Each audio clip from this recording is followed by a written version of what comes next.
Brought into the presence of the Lord. Isn't it a beautiful thing? Good morning, Westridge.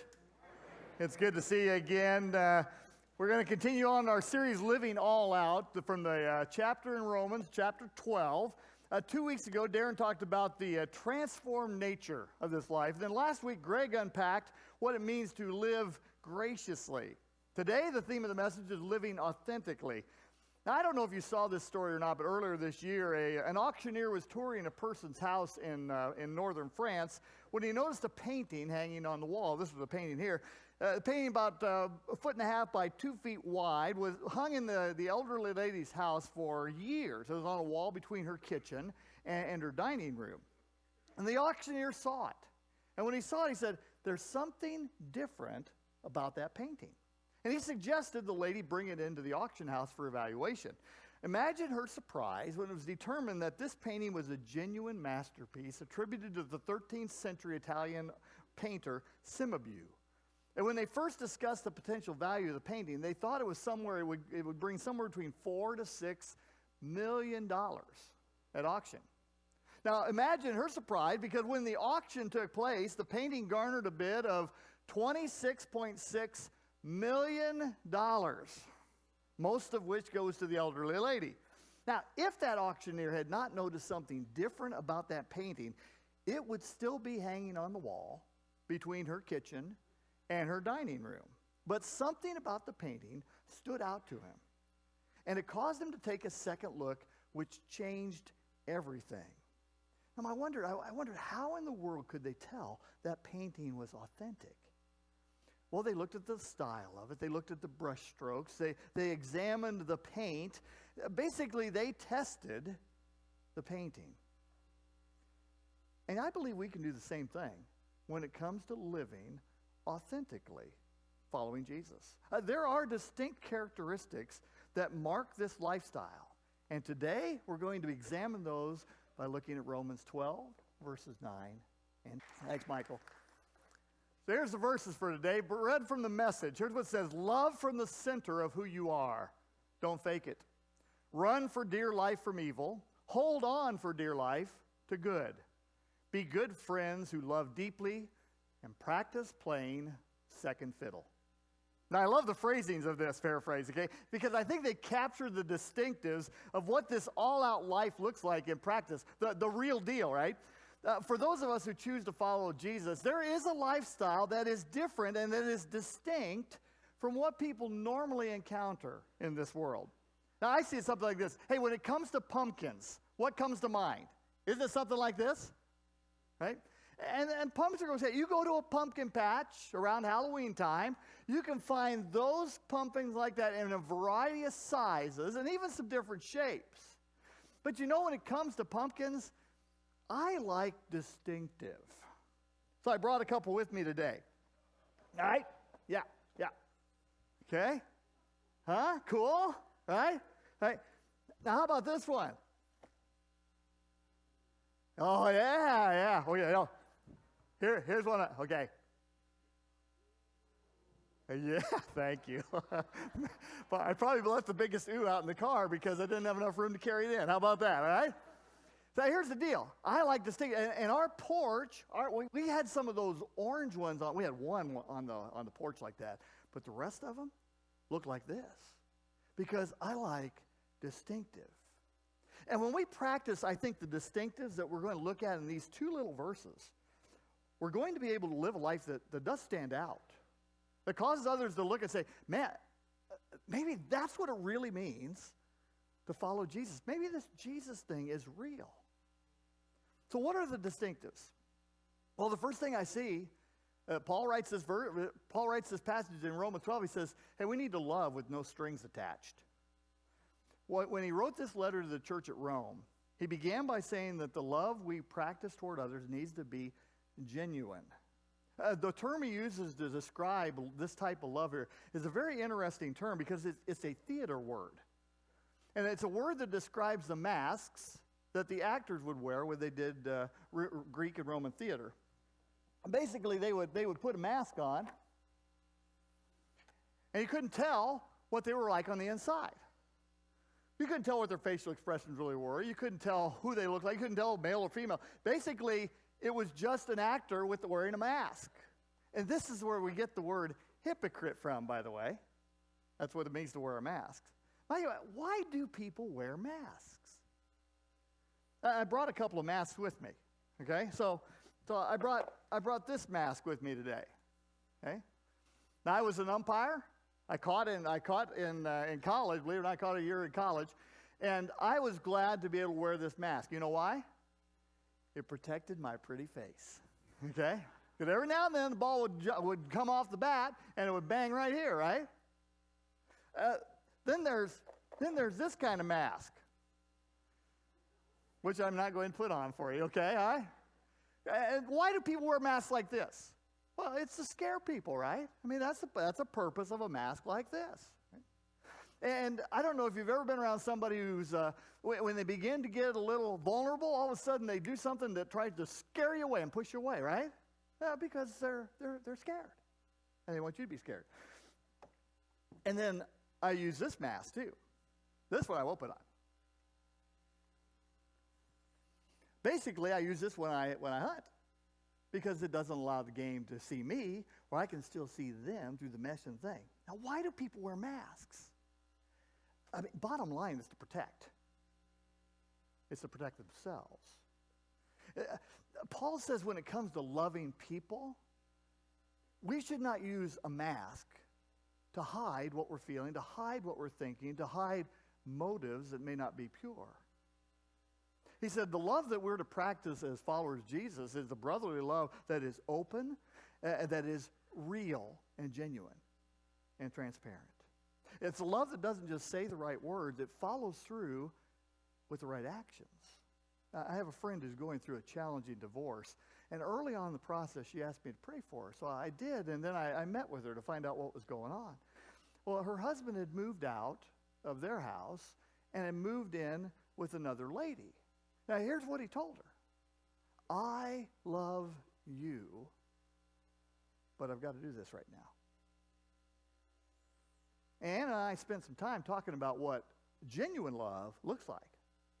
And I told her, that's not it. That's not it. Love that is genuine does not say, I will love you as long as, or I will love you until something or someone else comes along, or I will love you conditionally if you blank, blank, blank, right? See, love with conditions is simply put, it's masking something. It's masking the desire to control and manipulate. It's masking hurts from the wounds from the past. That it's the only type of love that's extended. It's the only type of love a person knows how to give. Or coming from a place of dissatisfaction. But it's not a love that's genuine and real. A love that's genuine and real is a selfless love. It looks to others first. I had the opportunity to practice this on Monday with my bride. Now, did all of you enjoy that blast of winter snow as much as I did on Monday? Yeah, not at all, right? So I had to take my car into the shop for an oil change that morning. It had just started snowing in Bourbonnais. And Darla said, I need to check and see where my snow brush is. I said, I'll do it for you. I think it's in the back of your vehicle. So I went down, I opened up the hatch, looked in the back, could not find her brush anywhere. I looked around the garage, could not find a brush. I was running out of time. I was running late for my appointment. So I opened up my trunk, pulled my brush out, put it in her car. I called her. I said, okay, here's what I've done. I put my brush in your car. And she said, well, won't you need the brush yourself? And I said, it doesn't matter. I did it. You've got it. I did good that morning. Okay? Okay? I'll be completely honest. There are many times I am totally selfish.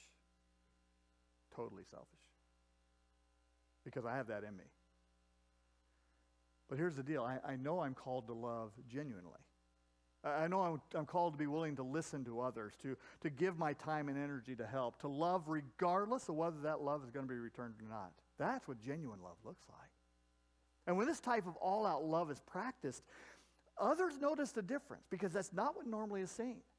It's distinct. There's a second distinctive, and that is you make wise choices.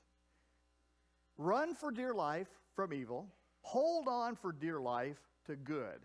Now, what does it look like to pursue different things. Well, here's the thing. I know I've used this before, but I think it holds some value for what we're going to look at today. A monkey trap. Okay? I told my grandchildren this story a few weeks ago when I was entertaining them. And I talked about making decisions. Okay? I got a 7-year-old and a 4-year-old. Don't know how much it sunk in, but they remembered the monkey. How about that? So trappers catch monkeys using things like this. They'll drill a hole in the coconut, large enough for a monkey to fit his finger in. They'll attach a chain to the other end of the coconut, and then we'll tie the chain onto a tree. And then they'll put something shiny, or they'll put an item of food inside the coconut, and they'll lay it on the ground, and they walk away, and they hide. And a monkey will come up, and we'll pick up the coconut, we'll shake it, and look inside, and there's something inside. And the monkey will reach his hand into the coconut and will grab hold of the item inside, and from that moment on, they are trapped.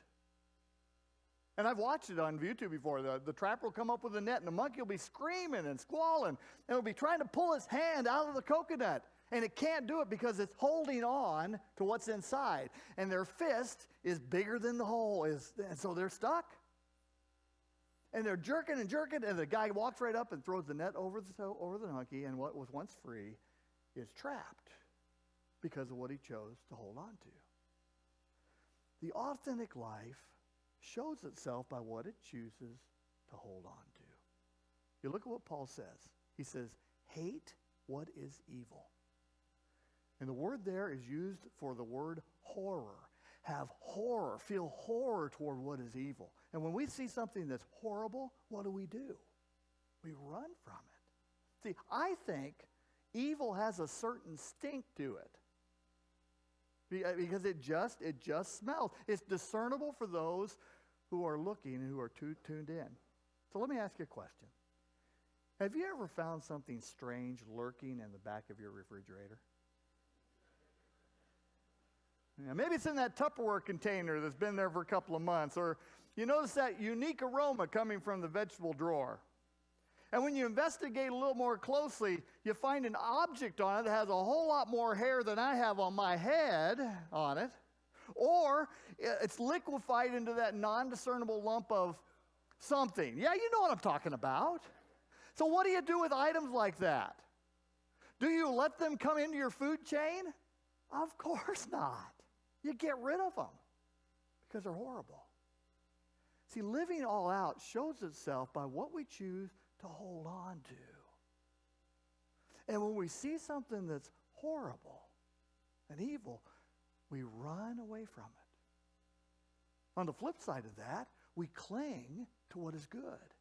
And I'll tell you what, good has a smell too. I was in Kansas City the past 3 days, got back last night, went into a barbecue joint, and you know what? It smells good, okay? How about freshly baked cookies? Yeah? Or hamburgers on the grill. Anybody getting hungry? I am, okay? So here's the deal. It's vitally important we spend time with Jesus every day. And you know why? Because when we take time to be with him and to ask him for guidance, we get to know what's good and what's bad. And it becomes very obvious because he helps us. His Spirit helps us. And when we smell what's bad, we know to stay away. And when we smell what's good, we know to run toward it. We need to make good choices. I have an opportunity coming this week to talk with a church planter who's gathered a group of people together in Central Illinois. I'm going to do this on Tuesday for a potential plant. He's asked Ignite to help them. And we've been praying for this year for God to surprise us, just bring things our way that we're not expecting, and we'll lean into them with the yes. But I don't know for sure what the motivation is behind the plant because these group of people are coming from another church. So I'm going to meet with them on Tuesday. And I've been praying for wisdom on how to proceed because I know that wrong motives will not lead to long-term health for a church. And I believe there's a certain stink to wrong motives. So I'm just praying for the good sniffer. I anticipate good on Tuesday, but I want to have in mind what God wants to show me. So you run from evil. You pursue what's good. The authentic life shows itself by what it pursues.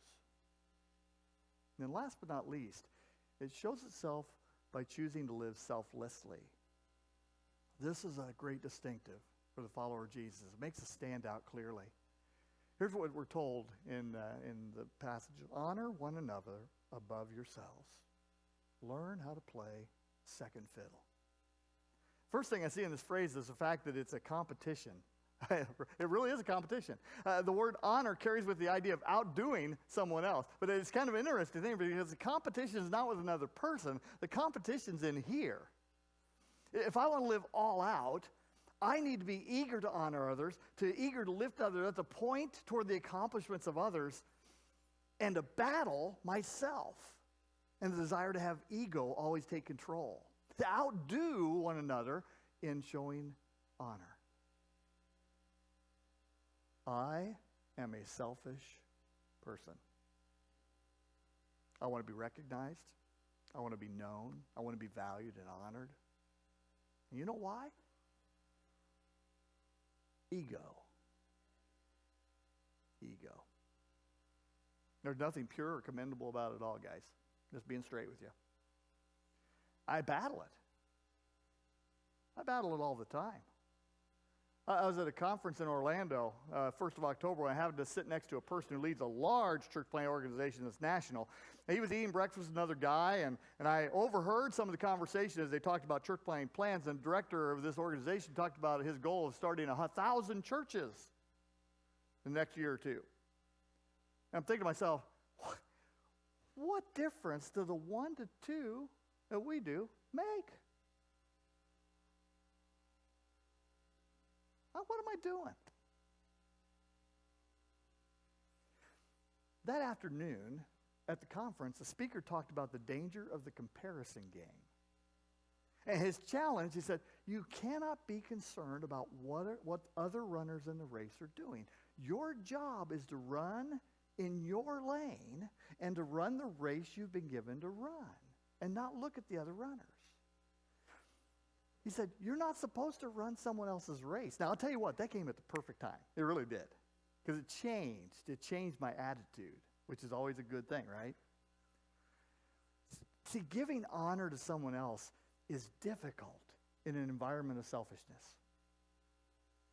Which is why I appreciated the opportunity God brought my way the week after that conference in Orlando. I was in a think tank about the future of the church at Wheaton, when I found myself sitting at the same table as a representative from this church planting organization.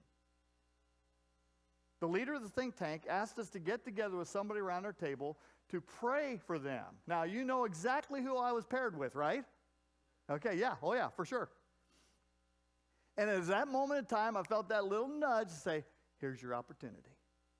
And so here's how I started the conversation. I said, Craig, I've got to admit, I have been envious at times of what I see you guys doing. And I've had bad thoughts at times about it. And I want to apologize. And so I want to thank you for all you're doing for the kingdom of Jesus here and across the world. And he looked at me and he said, you're welcome. And I knew at that moment I'd done exactly what the Spirit wanted me to do. That I'd had the opportunity to give honor to someone else who deserves honor. And what I understand is the more I'm willing to follow what the Word says, the more all-out life I get to run. Now I've got a long way to go. I don't have this licked at all. Got a long way to go. But when opportunities come and I step into it, I know I'm growing a little bit more, right? And that's what we need to do. We need to continue to grow just a little bit more. Honoring one another. How do we put that third characteristic into practice?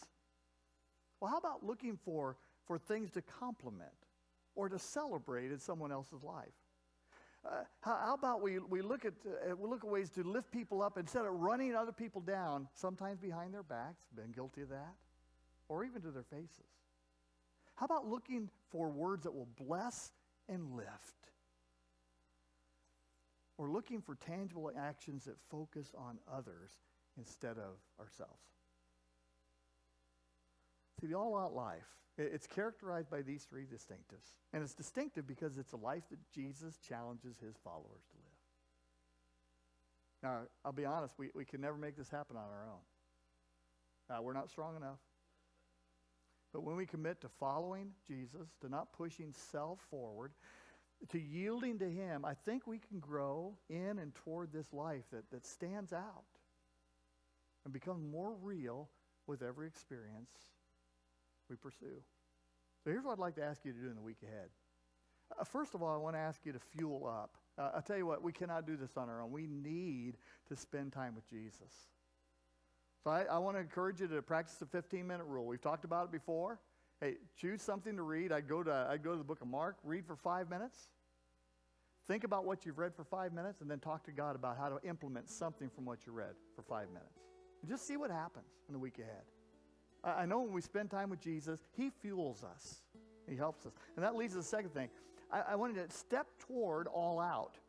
I mean, choose one of these three areas to take a step forward in during the week ahead. Maybe it's showing selfless love to someone around you, or honoring someone who deserves notice, or maybe it's just running away from an evil thing, or clinging to what is good.